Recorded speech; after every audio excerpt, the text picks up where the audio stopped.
This isn't for your eyes.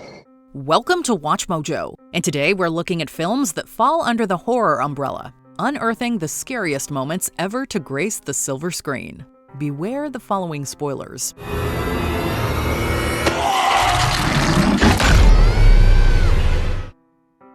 Number 100, The Gas Station, The Hitcher. Whenever it looks like Jim Halsey has seen the last of John Ryder, the mysterious hitchhiker hits the gas pedal when he least expects it. Stumbling upon a gas station, Jim seemingly finds salvation, only to realize nobody is there.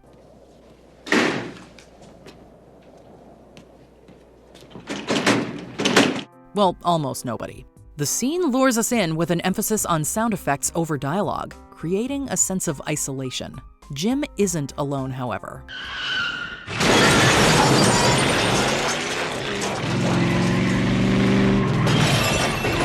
Charging out of the garage, Ryder resists running over Jim, opting to light a match with a stream of gasoline engulfing the station.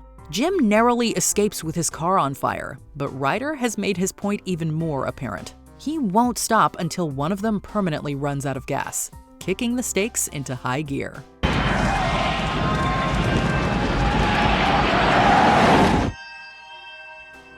Number 99, Behind You, Hush.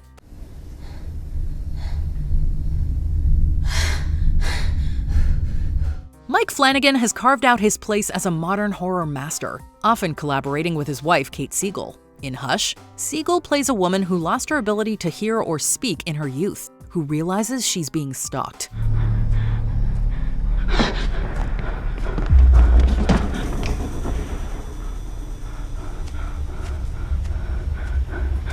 Proving more resourceful than the intruder assumes, Siegel's Maddie locks herself in the bathroom. On the verge of passing out, she arms herself with a knife and waits for her stalker to break through the door. The sound is removed from this tense moment, putting us in Maddie's shoes. The audience can still see what she can't, though. As the man drops in, we want to scream out, despite knowing it'll have no impact. Maddie might not be able to hear him, but she can feel his breath creeping up on her neck.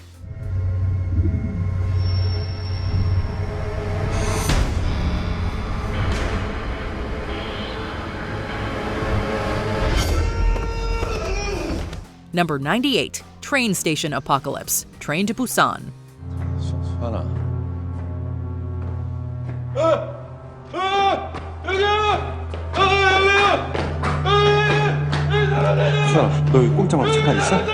Zombies and trains. It's a winning combination. Although we didn't anticipate how well these elements would pair until Young Sang-ho's wickedly entertaining Train to Busan. After getting off one infected train, the survivors find that the station and the rest of South Korea are not much safer. The scene escalates from 0 to 11, as we initially only see one person limping down a hallway. In a matter of seconds, our protagonist finds himself between a hallway of the undead darting toward him and another horde chasing fellow survivors.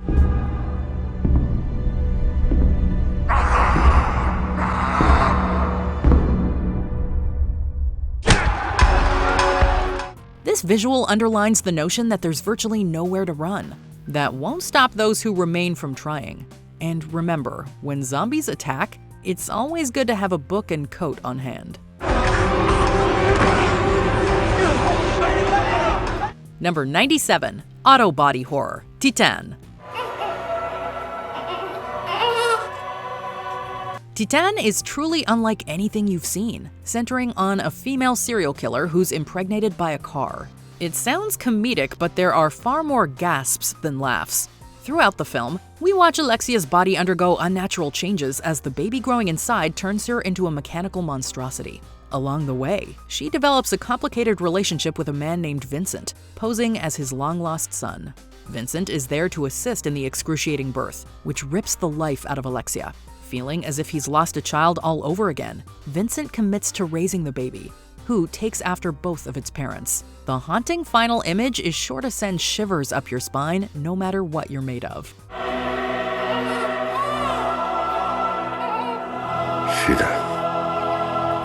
Number 96, Hanging Around, The Lodge. I'd like you to surrender your soul. We know God is waiting. It's time now. It's time to open the door. Spending the holidays with her fiancé's children in a remote lodge, Grace feels as if she's spiraling into madness. Her paranoia is taken into overdrive when eldest child Aiden tries to prove that they're in purgatory. Walking in on Aiden swinging over the stairs, Grace and the audience jump to the most logical conclusion. Topping one shocker with another, the noose has no effect on Aiden, enforcing his theory that they're frozen in time and will remain in the snowy prison until they repent. We're caught in purgatory. We must confess our sins and cleanse our souls in order to go to heaven, Grace. Of course, there's more happening behind the scenes than Grace realizes. While the final twist is a jaw-dropper, nothing quite competes with the initial terror of seeing Aiden's not-so-lifeless body hanging from above. Number 95, Ghost in the Tub, What Lies Beneath. The bathroom is commonly cited as the most dangerous room, even if your house isn't haunted. Harrison Ford's Norman places his wife Claire in the bathtub, attempting to make her drowning appear self-inflicted. Claire is wearing a necklace that belonged to Madison, Norman's murdered lover. In one of cinema's stealthiest jump scares, Norman removes the necklace from Claire's neck.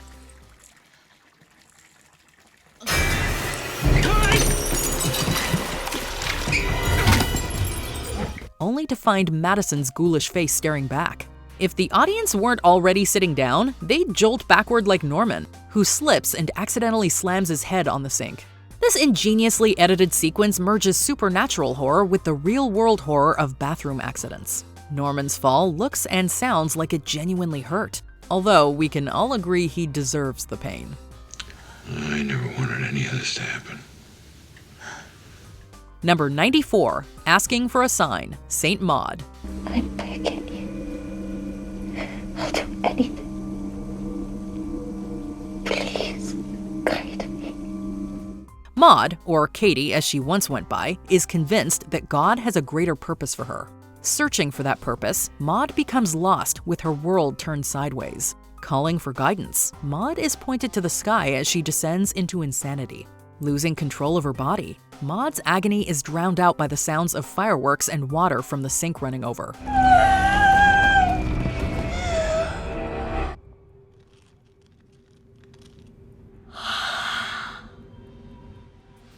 Everything suddenly goes silent when Maud levitates off the floor. Some might say that this is a miracle. Seeing Maud draped in darkness, though, it's clear that something more demonic is pulling the strings. The question is whether it's a literal demon or an inner demon. Either way, Maud is more committed than ever to serving her master.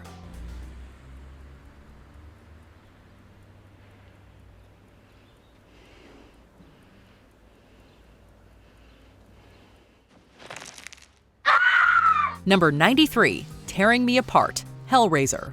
This isn't for your eyes. You set me up. Pinhead might be the face of the Hellraiser franchise, but Frank Cotton is the true villain in the original classic. Wearing his brother's skin, Frank plans to slice up his niece Kirsty as a grand finale. It's Frank who's torn to pieces, however.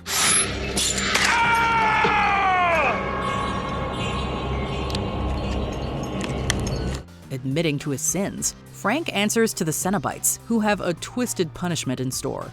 It isn't enough to drag Frank back to hell. The Cenobites ensure that he won't be going anywhere, wrapping him in chains and sinking their hooks in. As far as gore goes, Frank's demise contains some of the genre's most creatively grotesque imagery. The audience's skin crawls while Frank's is pulled away. As ghastly as this sight is, it's also deeply satisfying watching Frank's comeuppance. We have such sights to show you. Number 92, Dawn Flees, 28 weeks later. Dawn! Help us! We wouldn't call Robert Carlyle's Dawn the antagonist of this sequel. He's definitely not the hero, though. He establishes this early on when a young boy inadvertently leads the infected to Dawn, his wife Alice, and the other survivors. When Alice refuses to leave the boy behind, Dawn slams the door to save his own skin. Dawn gets out of the house, although the chase is just getting started. The infected sprint after him like zombified running backs. All the while, Alice screams for her husband, banging on the window.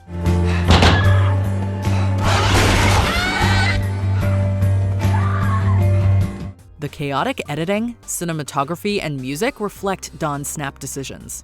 Everything happens so quickly that Don has no time to think twice. He may have loved his wife, but self-preservation comes more naturally.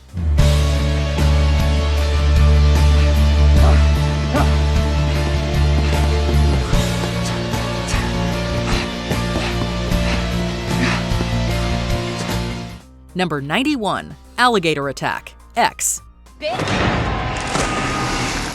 From the moment a gator surfaces in the lake, we know how at least one character will inevitably exit the picture. We just weren't sure if it would be Bobby Lynn. The gator is far from the most horrifying sight on this remote farm. That designation goes to the elderly Pearl, who has a vendetta against blondes. Okay, why don't you come with me? What the hell did you do that for? She's especially hostile towards Bobby Lynn, despite her attempt to help Pearl. Bobby Lynn just delivered the performance of a lifetime back at the guest house, while Pearl's dreams of stardom have faded. She doesn't realize it, but it was her last performance. Pushed into the water, Bobby Lynn meets a watery grave as the gator goes straight for her head. Even if she had survived, her adult film days would be over. Number 90, a jump scare for the ages, House on Haunted Hill. I'm gonna knock on the other wall. When you hear me, you knock on this wall. This Vincent Price classic contains one of cinema's earlier jump scares. Decades later, it's still one of the most unexpected. Spending the night in a supposedly haunted house, Nora is given the first sign that the $10,000 reward may not be worth it. Searching the house, Nora turns around to find a corpse-like figure lurking in the darkness.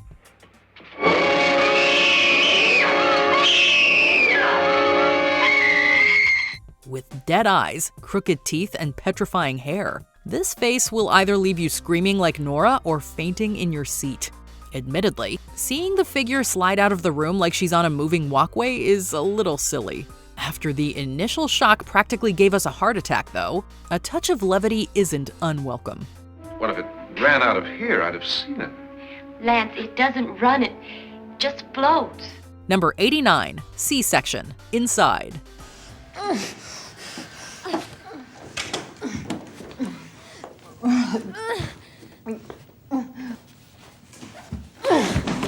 Number 88, If It Has to Be Done, Frailty.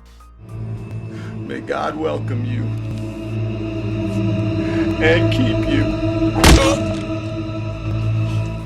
Number 87, Subway Tunnel, Possession.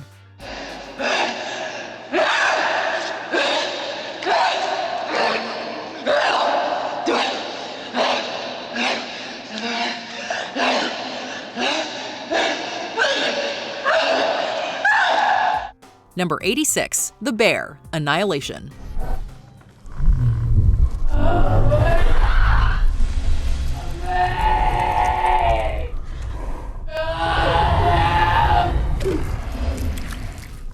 Number 85, Allie's Death, Terrifier 2. In a market oversaturated with evil clowns, standing out isn't easy. This makes it all the more impressive that Art the Clown has become a contemporary horror icon. While part of that is thanks to his sick design and David Howard Thornton's performance, we're here for the mayhem, and Art never falls short on that front. Breaking into Allie's house, Art mutilates her with tiny everyday objects. That sounds a tad goofy, which is appropriate for a clown. Don't underestimate how much damage items around the house can do. Whereas most villains would have been satisfied with taking Allie's scalp, Art keeps finding new ways to reshape her into a bloody pulp. Just when you think he's done, Art returns to rub salt in the wounds. Number 84, Phony Therapist, Smile. No. Almost time, Rose. Number 83, Mother on Fire, Pearl.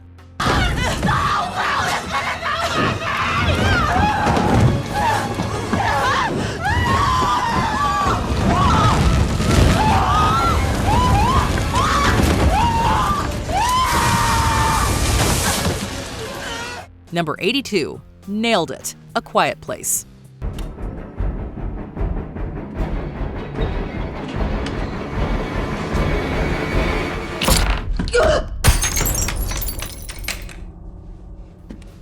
Number 81. The Doorway, Nosferatu.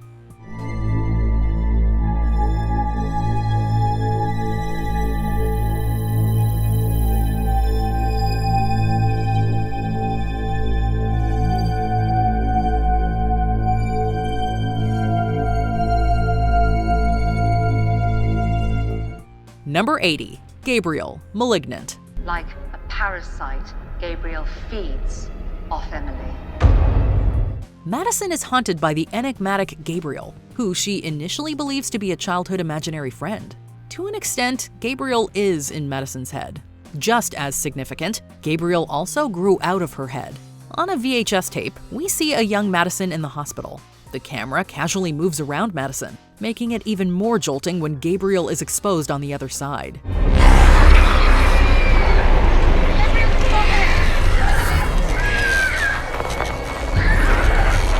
Revealed to be a parasitic twin, Gabriel has since been removed from Madison's back, but he continues to influence her.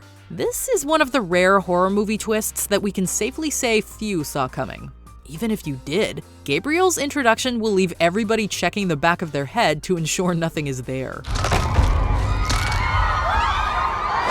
Number 79. Greetings from the Grabber, the Black Phone.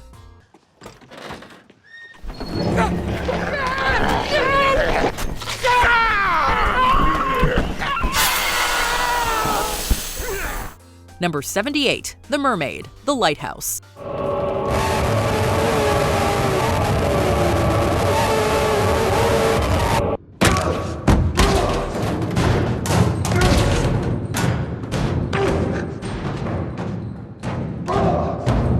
Number 77. Lawnmower, Sinister.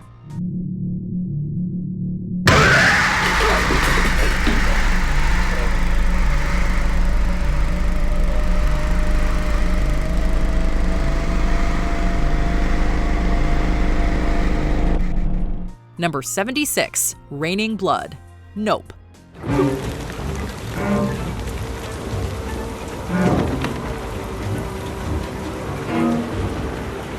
Number 75. The Stairs, Ju-on the Grudge.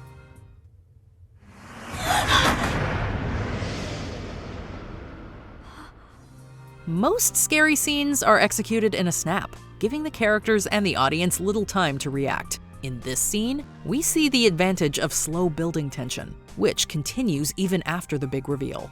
The spine-chilling sound effects are eerie enough as an upstairs door creaks open and something crawls down the stairs.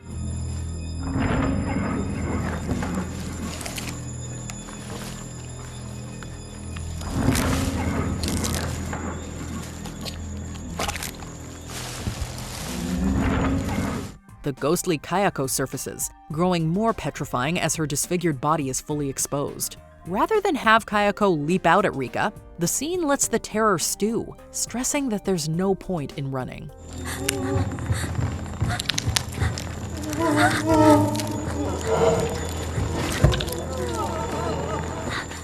Rika's fate has already been tied to Kayako, and trying to escape would only delay the inevitable. As powerless as Rika may feel, we also see how powerless Kayako felt as she took her last breath.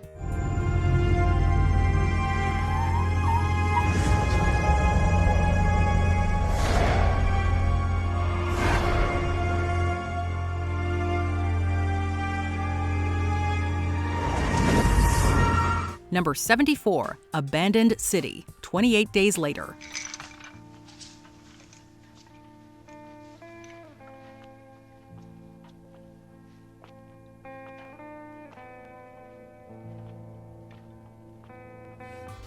Number 73. Alien Hand, Signs.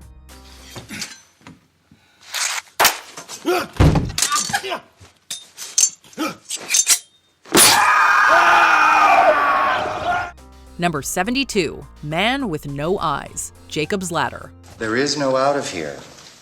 You've been killed. Don't you remember? Number 71. Invite Me In, Let the Right One In.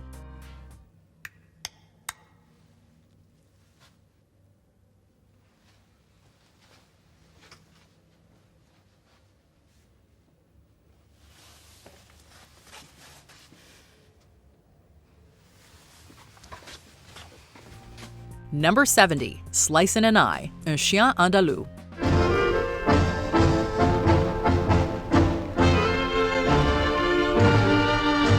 This silent French short establishes its surreal tone as a man sharpens a razor and approaches a woman's eye. Don't worry, he doesn't slice it open. Instead, we cut to a calf's eye being slit. The film plays like a dream, which is essentially how it came to fruition, over a meal. Director Luis Buñuel told co-writer Salvador Dalí about a dream he had where the moon was sliced like an eyeball. Dalí recounted an equally bizarre dream about ants crawling on someone's hand. Whereas most people would end the conversation there, these two decided to make a movie. While the film isn't easily categorized, it could be seen as one of cinema's earliest examples of body horror, the eye being the most cringe-inducing shocker. Number 69, Riley's Possession, Talk to Me. Oh my god.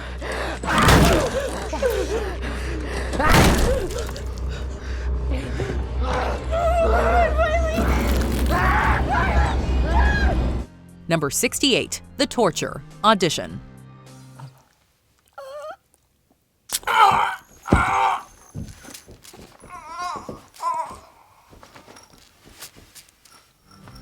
Number 67, Get Out of There, Zodiac. Would you like to go upstairs and check? No. Thank you. Thanks for everything. You're welcome.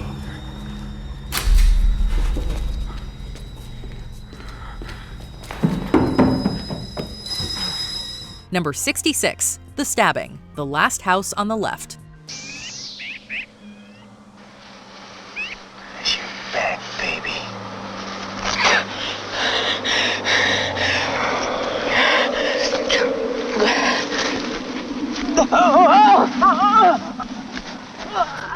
Number 65, The Luton Bus, Cat People. Don't you want me to walk you home? No thanks, I'm a big girl now and I'm not afraid. Oh, good night. Good night. The most influential scene in this classic horror movie arguably doesn't involve cats, but a bus. Walking home, Irene senses that someone or something is stalking her. The suspense rises with every footstep Irene takes down a dark sidewalk.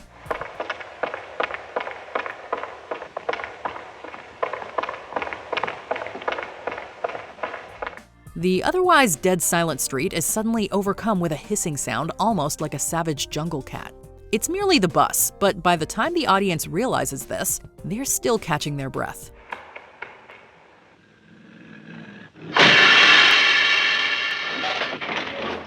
Editor Mark Robson was largely responsible for this scene, emphasizing the air brake sound effect. Robson inadvertently created a technique that came to be known as the Luton Bus, named after producer Val Luton. Today, we call it a jump scare, which this film helped popularize. Are you riding with me or ain't you? You look as if you'd seen a ghost. Number 64, Putting the Jump in Jump Scare, Wait Until Dark.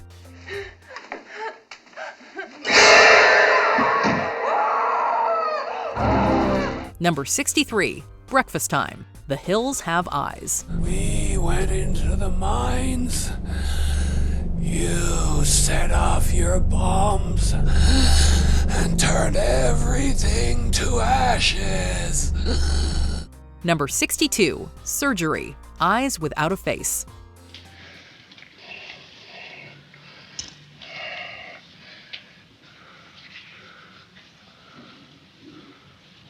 How was he?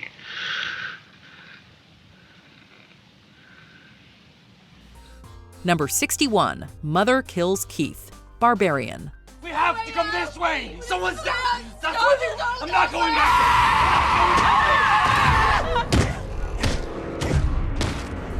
Number 60, Say It 5 Times, Candyman. Candyman. Candyman. Candyman. With Candyman, you'll be lucky if those 5 words aren't your last. There have been a few variations on this idea, but the most impactful and iconic instance is Candyman's introduction when Clara nonchalantly says his name into a mirror. There's a slight delay as Clara turns off the lights, confident that this urban legend is just that, a legend. In the blink of an eye, Candyman appears behind her. Clara's demise takes place off-screen, but her blood dripping through the ceiling is all the evidence we need that Candyman is the real deal. He'll appear behind you, breathing down your neck. You want to try it? Number 59, Identical Family, Us. Once upon a time.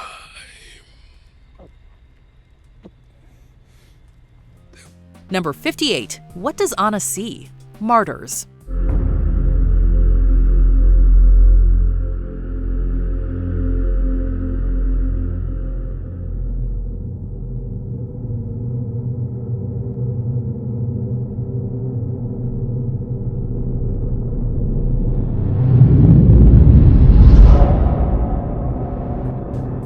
Number 57, From Inside the House, When a Stranger Calls.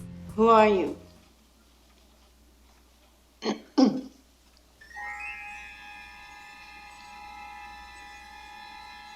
I'm not going to be here much longer. Number 56, The Cliff, Midsommar.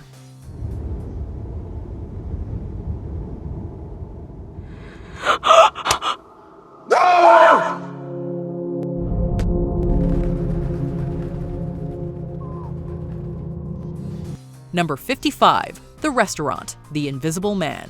You're like a cop, Emily, and you have this brute force strength that is so comforting.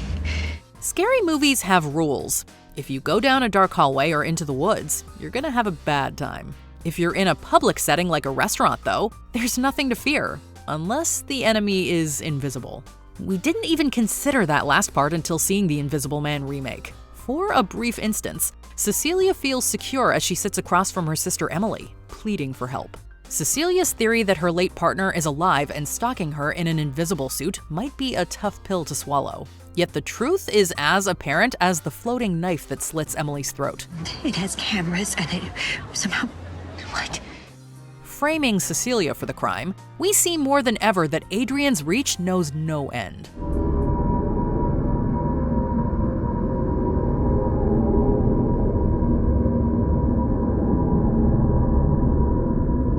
Number 54, Your Daughter, The Others. What's the matter? Where is my daughter? What have you done with my daughter? Are you mad? I am your daughter. You're not my daughter! Number 53, Becoming One of Them, Freaks.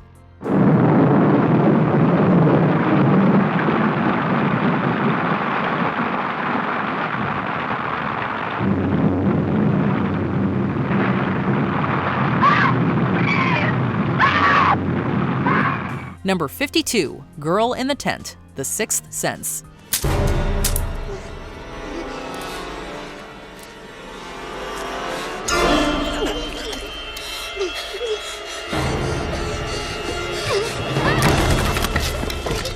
Number 51, The Sunken Place, Get Out. Now,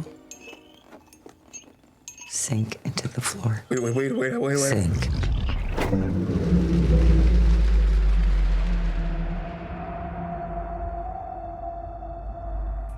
Number 50, Zelda, Pet Cemetery.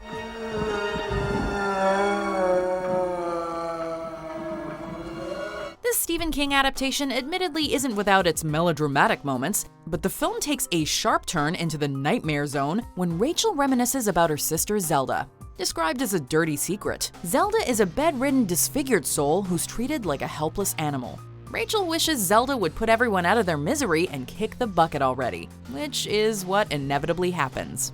Even in death, Zelda continues to haunt Rachel as she's lured upstairs by her sister's horrific voice.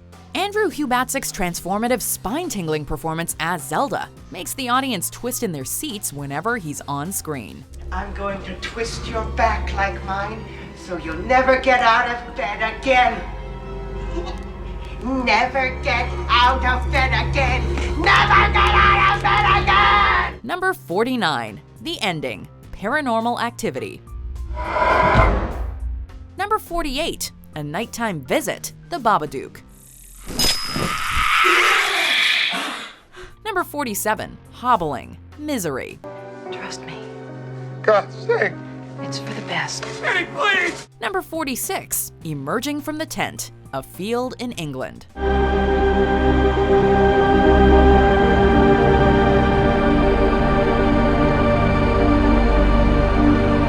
Number 45, He's Still There, Friday the 13th. Jason Voorhees has become a mascot for the Friday the 13th franchise, not to mention a staple of the horror genre in general. People often forget, however, that Jason was barely in the original slasher classic. This makes it all the more alarming when Jason surfaces from Crystal Lake, pulling Alice down with him into the unforgiving waters.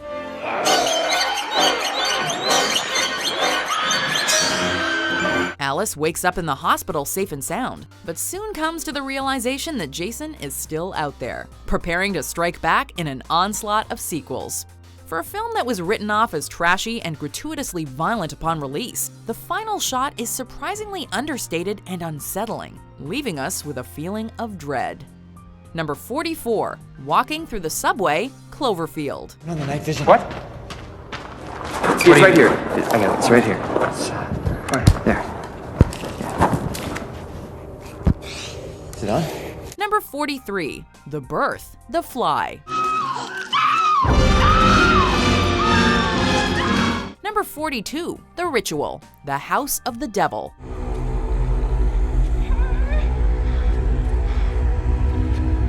Number 41, The Bathroom, The Orphanage.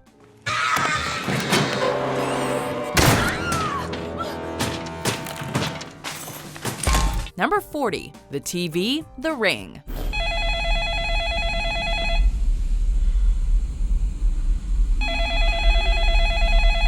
As scary as these scenes get, we can take comfort in knowing that it's only a movie, and whatever happens on the screen can't hurt us in real life, right? This movie plays with our fears, suggesting that watching a video can indeed bring your days to an end. It culminates in the now famous climax in which Noah finds himself unable to turn off the TV, with a familiar well appearing on screen.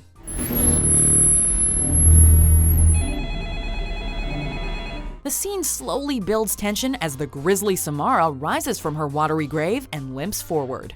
We dare you to keep your jaw shut when Samara crawls out of the television, claiming Noah's life with a haunting death glare.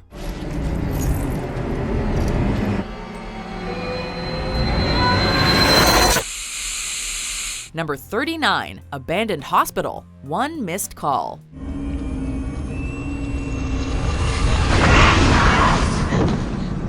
Number 38, Drag to Hell, Drag Me to Hell.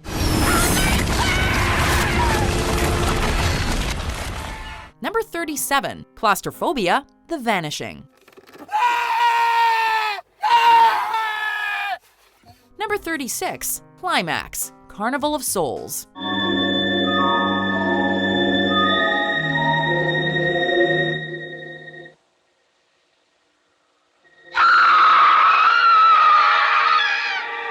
Number 35, The Tall Man, It Follows. Is something wrong with me? In this instant cult classic, our protagonist is stalked by a mysterious figure that acts as a metaphor for sexual transmission. This entity takes on an assortment of creepy forms throughout the film, making each of its appearances sudden and shocking. One of the entity's most disturbing personas is a tall man played by the late Mike Lanier. Emerging from the shadows, this giant strikes fear into the audience with his mounting physique, but it's his gouged out eyes that stand out the most. Everything's okay. The fact that Jay is seemingly the only one who can see this foe further contributes to the paranoia. No matter where Jay runs, the entity will never be far behind. Number 34, The Witch in the Cave, The Witch.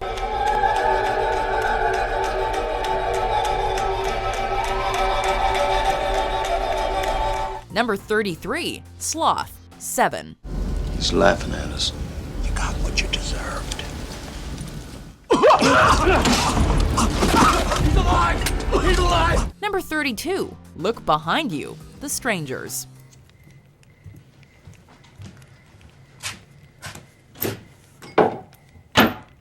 Number 31, Sacrifice, The Wicker Man. Sing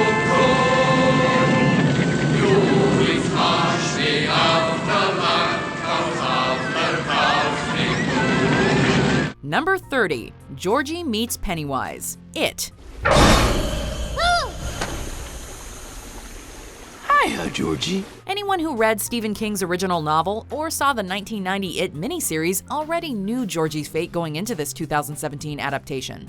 Nevertheless, that didn't detract from the film's opening scene, which only took the terror to another level. Searching a storm drain for his boat, Georgie encounters a pair of yellow eyes that belong to Pennywise. Wearing a sinister grin, the dancing clown manages to be eerie while also being playful, sending serious stranger danger vibes. I should get going now. Without your boat? The hair on our arms raises as Georgie reaches for his boat, and Pennywise sinks his teeth in. We can't think of a more traumatizing or fitting way to start a film about the end of childhood innocence.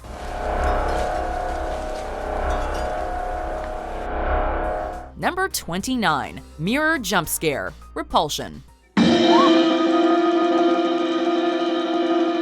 Number 28. Night Vision. The Silence of the Lambs.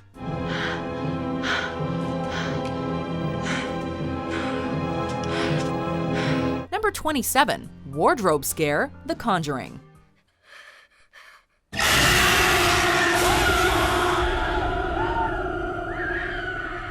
Number 26. Game Over. Saw.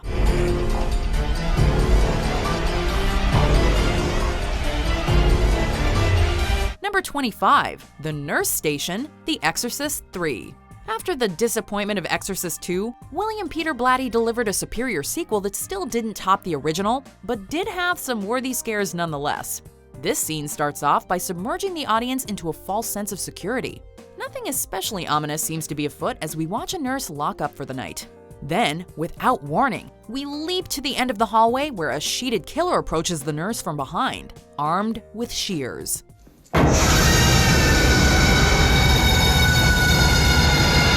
We may not see any gore, but the beheaded Jesus sculpture tells us everything. This brilliantly shot sequence puts an atmospheric spin on jump scares, practically grabbing a hold of the audience and pulling them into danger. She was slit down the middle. Number 24. The Attic. Hereditary.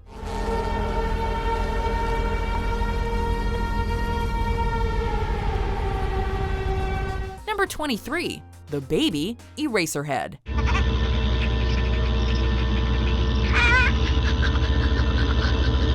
Number 22. Night Vision. The Descent.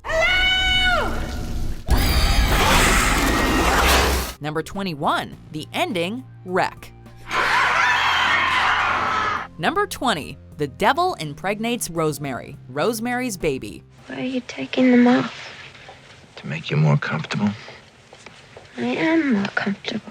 Being sexually assaulted after passing out is already one of the most appalling concepts imaginable. The circumstances are made even more distressing, however, when the assaulter is Satan himself. The lines between reality and insanity are blurred when Rosemary appears to drift off into a bizarre dream. Our anxiety escalates as Rosemary finds herself strapped down in a bed, surrounded by her husband and neighbors, all of whom are entirely nude. As long as she ate the mouse, she can't see nor hear. She's like dead now. Sing. The most we ever see of the devil is a close-up of his hellish reptilian eyes, which his offspring will eventually inherit. With unreal visuals and an intense musical score, anyone watching this scene can't help but feel unclean while watching the vulnerable Rosemary. This is no dream. This is really happening. Number 19. Transformation. An American Werewolf in London.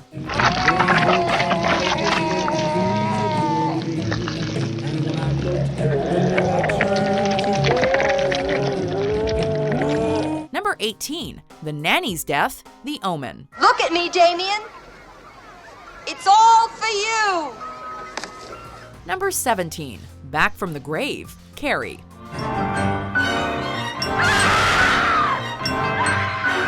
Number 16. The Figure Behind the Diner. Mulholland Drive.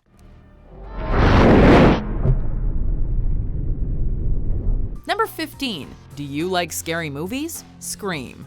You like scary movies? Uh-huh. What's your favorite scary movie? I don't know. This opening scene has echoes of When a Stranger Calls and Psycho, while also poking fun at other scary movies.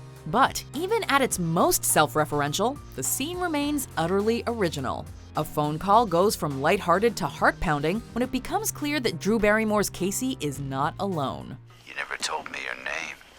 Why do you want to know my name? I want to know who I'm looking at.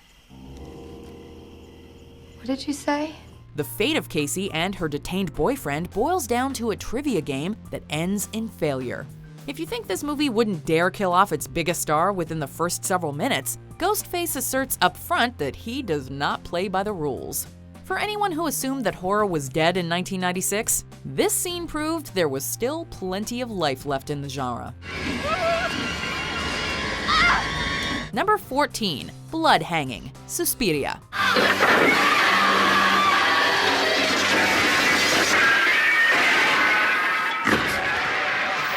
Number 13, Nancy's School Dream, A Nightmare on Elm Street. Come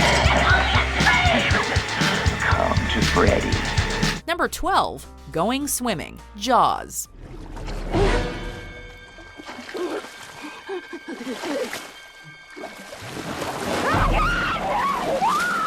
Number 11, Hiding in the Closet, Halloween.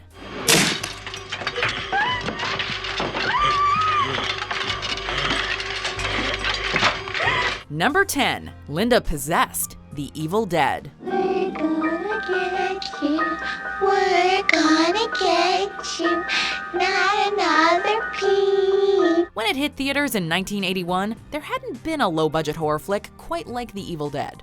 The movie was unapologetically gruesome, but also had a dark sense of humor that reveled in its goofiness. As a result, people rarely knew whether to scream or laugh.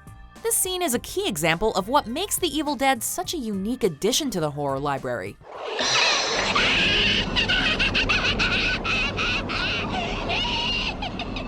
Just when it looks like Ash's night can't possibly get any worse, he discovers that his girlfriend Linda is turning into a deadite. The makeup effects give Linda the appearance of a possessed doll, and her shrieking laughter matches the sentiment, sending the audience into a hysterical state. Shut up!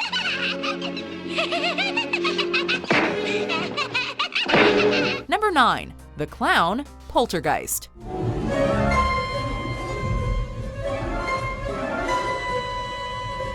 This scene touches upon two phobias for the price of one: pediophobia, or the fear of dolls, and coulrophobia, the fear of clowns. The filmmakers overwhelm us with jitters as Robbie sends his clown doll a suspicious glance. The second time he looks around, the inanimate object has vanished.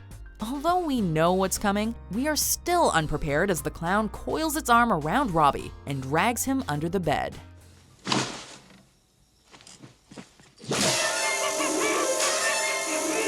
Even if you don't have a fear of dolls or clowns, this toy was designed to give everyone the heebie-jeebies.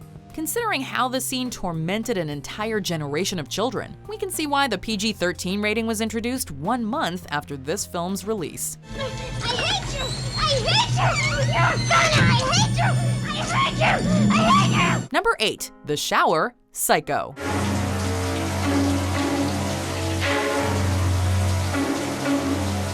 Few cinematic moments have been parodied more times than the shower scene from Psycho. There's even a feature-length documentary that breaks down its genius and impact. It's unsettling because there's a big empty space, which is itself unsettling. What is going to fill that empty space? No matter how much we talk about that scene, though, it always somehow catches us off guard. We feel a knot in the pit of our stomachs every time a dark figure moves closer to the bathing Marion. Once the shower curtain is pulled back, Bernard Herrmann's piercing musical score kicks in.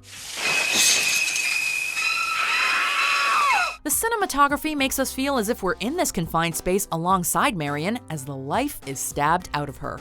This sequence left actress Janet Leigh forever skeptical of showers, and she wasn't the only one. Number 7, Seeing Red, Don't Look Now. It's okay. It's okay. Don't Look Now is a film with so many motifs and such clever symbolism that you'll appreciate it even more after multiple viewings. The color red in particular plays a prominent role throughout the film. Spotting a short figure wearing a red coat, the grieving John is reminded of his deceased daughter. At first, the red coat appears inviting, as if it'll lead John to some form of closure. I'm a friend.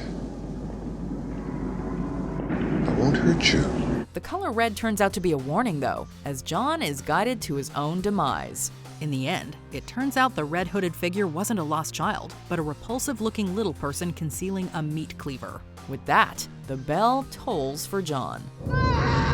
Wait.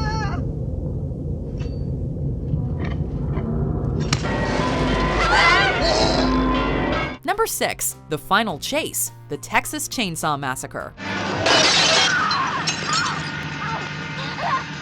While it was advertised as a true story, this slasher flick's plot is more fictional than fact. Even Ed Gein, the murderer who inspired Leatherface, had a different MO. That being said, the idea of a maniac chopping up victims with a chainsaw isn't at all far-fetched, which gave the film a sense of gritty realism. Nowhere is this more apparent than during the pulse-pounding finale, as Sally literally runs for her life.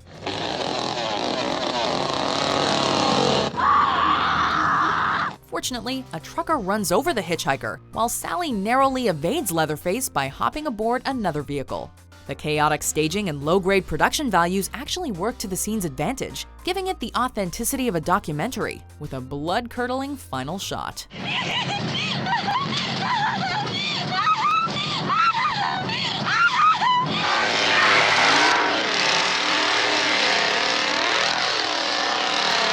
Number 5, Chest Chomp, The Thing. Get him in here and bring the others. When it comes to body horror, CGI just cannot produce the same results as practical effects, which are simply more revolting, cringe-inducing, and inventive. Take this jaw-dropping scene from The Thing, for example, as Norris's ribcage sprouts a set of teeth and bites off Copper's arms. Clear! Clear. 1 second, you're jumping out of your seat in shock. The next, you're asking yourself, how the hell did the filmmakers pull this stunt off? The sequence packs in even more technical wizardry as the chest vomits out a snake-like creature, while Norris's head detaches and grows spider legs. Well, at least it's nothing a flamethrower can't fix. Bloody disgusting and bloody brilliant, horror doesn't get much more creative than this. Number 4, The Basement, The Blair Witch Project. The Blair Witch Project is another horror film with the essence of a home movie, but to an even greater extent. Coming out when the found footage genre and the internet were fairly young, the filmmakers tricked numerous moviegoers into believing the 3 protagonists were really missing. All I'm saying is that you got us lost, man. For a very brief amount of time. This largely contributed to the sense of dread in the film's climax, as Heather and Mike stumble upon an abandoned house in search of their missing colleague Josh. Where is he? Where are you? The amateur cinematography and convincing performances fully immerse the audience as Heather finds Mike standing in a corner before an unseen force attacks her. When the scene goes black on this ambiguous ending, it's quiet enough in the audience to hear a pin drop.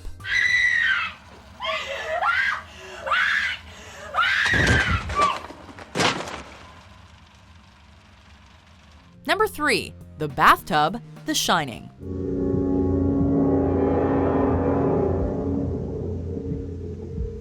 Interestingly enough, Jack Torrance isn't the scariest character in Stanley Kubrick's adaptation of The Shining.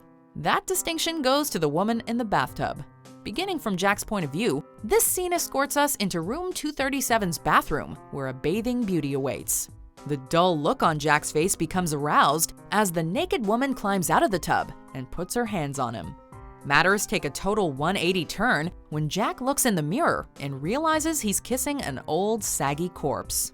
The movie doesn't spell out who this woman is, or even the purpose behind this encounter. All we need to know, though, is that it's a masterstroke of surreal suspense.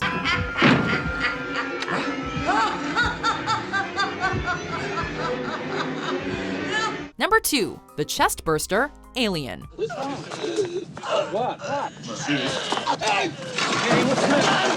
Alien is not only regarded as one of the best sci-fi movies of all time, but also one of the best horror movies ever made. The Nostromo is essentially a haunted house, and this scene delivers the film's first major scare. A celebratory dinner is spoiled as Kane convulses and an alien creature bursts out of his chest.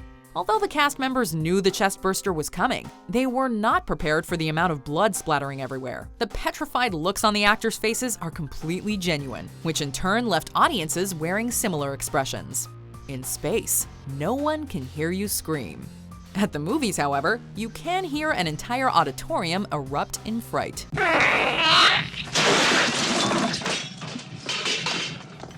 Before we continue, be sure to subscribe to our channel and ring the bell to get notified about our latest videos. You have the option to be notified for occasional videos or all of them. If you're on your phone, make sure you go into your settings and switch on notifications. Number 1. Head Spin, The Exorcist. Oh Lord, hear my prayer. Got a carrot. There was probably never any doubt that The Exorcist would top this list.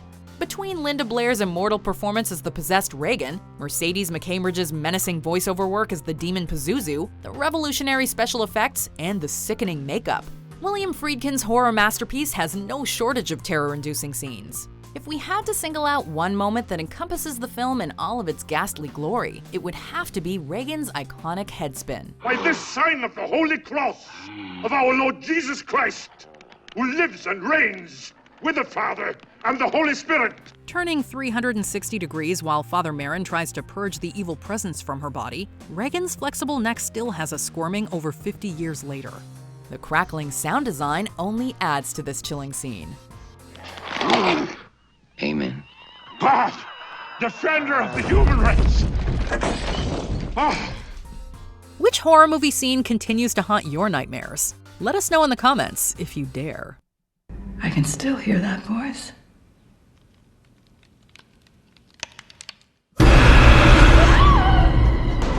What? Did you enjoy this video?